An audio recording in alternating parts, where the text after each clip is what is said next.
Hey, what's up? This is Chosen, and in this video, we are going to talk about the potion mixer because I think a lot of people just YOLO mixing potions, and I think some mistakes are being made. So I want to talk about how the numbers relate to each other, how the dungeon efficiency, silver, versus how much you can expect if you spent that energy on grinding potions versus like grinding somewhere that's silver efficient like the spider. I want to have a conversation about the potion mixer so that hopefully you can manage your account as efficiently as possible and not make any mistakes when you are using this potion mixer, because it can get out of hand. It can cost a lot of silver really fast. So let's talk about it and let's get into it.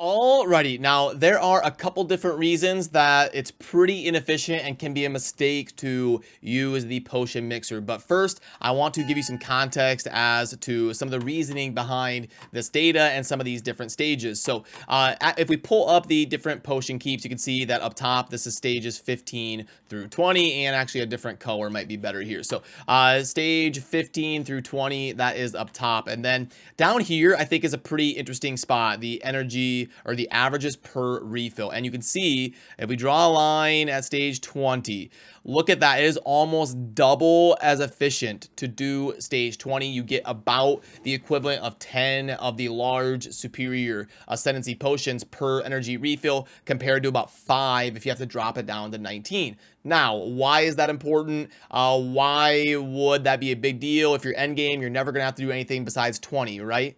Well, if we clear out some of those markings, look at this. The lesser potions on stage 20 is a flat 0. So you will never get any more of those lesser potions if you are doing stage 20, and you are going to want to be doing stage 20 because it will be almost twice as efficient as having to drop down to doing stage 19. And the reason that ends up being a big deal is because when we have fusions where you have to ascend a bunch of rares, ascend a bunch of epics, and do a bunch of different stuff for secret rooms, and all the different ascending that you're going to want to be doing on your account over the long haul, if you run out of these lesser potions because you were thinking at some point, oh, I don't need any of these lesser potions, I've got enough silver, let me just go ahead and smash them up to greater potions here because I don't need to worry about having these lesser potions. I've got way too much of them. Well, if you do that, then at some point you're going to have to drop down and be less efficient when you want to be doing stage 20 to be way more efficient with your potion acquisition. You're going to have to drop down and force yourself to farm at different stage to acquire some lesser potions that you should have kept instead of mixing them up to a higher potion level. And if you do end up in that spot, I know a lot of you have before, I've heard the stories, you end up in a spot where you run out of lesser potions and you're like, oh, now I gotta go back and farm those for the upcoming fusion and stuff like that. If you do, down here, the averages per refill, you actually get way more of them on stage 15. It's almost double compared to even stage 19, which is the highest difficulty level that they will drop. But you do get a lot more of the graders and superiors by doing the extra stages, so you'll have to kind of weigh your options there if you do run out of them and you're looking for the fusion. But now, if you're just farming the lesser potions for a specific purpose and you just want to get them as efficiently as possible, then it is stage 15 that you're going to want to do in that situation. But that is just one of the factors. That's actually not the whole story. It is just making sure that we don't run out of lesser potions, so that when a fusion comes up or something, or a secret room, that we don't have to be inefficient with our potion grinding. There is actually another reason, and that is it just costs way too much silver. So like, you see where I'm at. I've got like 3,000 of the greater potions because I've been playing for years. I've done a bunch of potion grinding, and I've been kind of smart about not leveling them up to a higher stage. So I start to acquire a bunch of these different tiers of potions. And you would think, like, Chosen, you got a lot of silver, you might as well just go ahead and slam up a bunch of these so you don't have to worry about ever grinding those greater potions again. Well, if we take a deeper look at this, so if I want to do about 5 of these superior potions, it's going to cost me about an exact energy refill in terms of being efficient with acquiring more silver. It's just so expensive with the silver. Let me see if I can explain this a better way. And in order to do so, let me pull up this this chart here. I hope I'm not throwing too much at you. I'm going to try to walk you through. I know I'm throwing a lot of numbers and a lot of different ways to do things and terminology at you. But what I'm saying with this is, when it comes to that 500,000 silver being the cost of one energy refill, acquiring some silver, the most efficient spot in the game for silver grinding is Spider 20, because we are going to be getting 564,000 silver per refill. But that is if we sell everything. That's if we don't keep any of the accessories that we're acquiring. Some of those banners that can sell for a lot. Well, what if you keep a couple of them? You have to lower that number down. So even in the most efficient spot in the game, we're probably going to be somewhere around 400,000 silver per energy refill. And that's even if you're in the end game and you're being efficient with grinding your silver. And if you're doing other things like the campaign or the Minotaur or the Dragon or whatever, you are not going to be as efficient. It will be even lower of a number.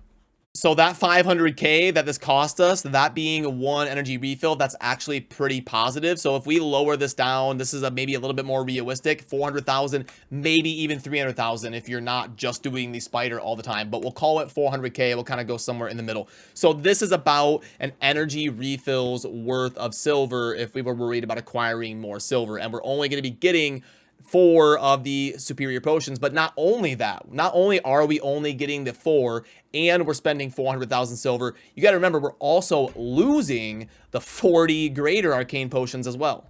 So let's pull up the chart again here, because that's a part of the equation that a lot of people forget. You are losing those 40 greater potions. And if we look at the greater potions line here, even on stage 20, we only get 15 of them per refill. So losing 40 of them and losing all of that silver, it is actually a pretty significant cost, and it makes it pretty inefficient to be mixing your potions, especially if you're in the end game and you're able to grind these different mechanics like Spider 20 and Spider 25, and you're able to farm the level 20 of the potion keeps and all that. It becomes insanely inefficient spending of your resources to be mixing these potions up to higher tiers.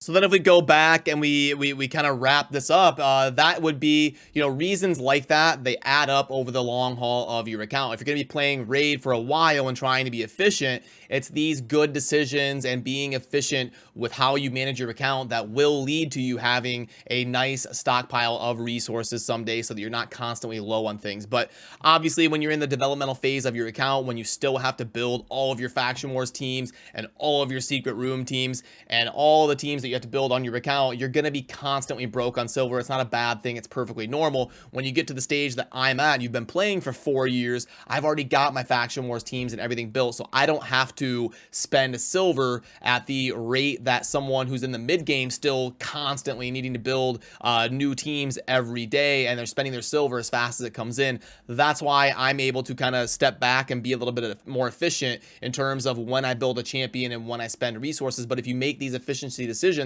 over the long haul, you will end up in a spot where eventually you can kind of take a step back and breathe and hopefully have a little bit of silver on your account. But it is also worth noting that there may be a little bit of a couple different exceptions where maybe this is okay to go ahead and potion mix. I would say if you are sitting on a decent amount of silver and you're in like a CVC match that's going to be ending soon, and your team really needs you to pop off a quick 10-15,000 points, ascending can be one of the options that you're able to dive in and do that without having to spend like legendary books or something like that. So there is certain situations where maybe the potion mixer makes sense. You don't have a few hours to really wait for a keep to open and do things perfectly optimal. You may need to burst some points for CVC and use the potion mixer as long as you're sitting on some silver to go ahead and slam a few thousand points if you're in a really close CVC match or something.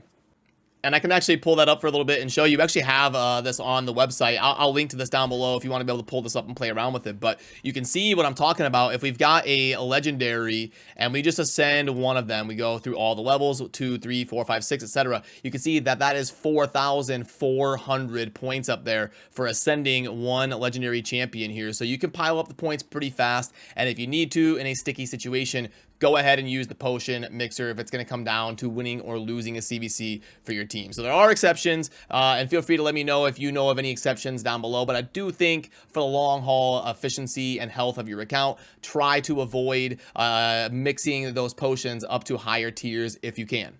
So there we go, and a huge shout out to the viewers that hang over on the live stream when we're hanging out daily over on the live section of the channel. I did get this idea from viewers to discuss this and talk about this and dive into this here on the channel. So let me know down below if you have any fun topics for efficiency on your account that you think would be interesting to cover and do a video about. I always love hearing your ideas down below, or any of your input on the potion keep, when you use it, when you don't use it, and anything that I should have covered that wasn't in this video. I always enjoy when the comment section becomes a resource for all of you to read and share ideas with each other as well. So remember to subscribe on your way out if you enjoy daily Raid Shadow Legends content, and I'll see you soon in the next video. Thanks for watching. Have a good rest of your day.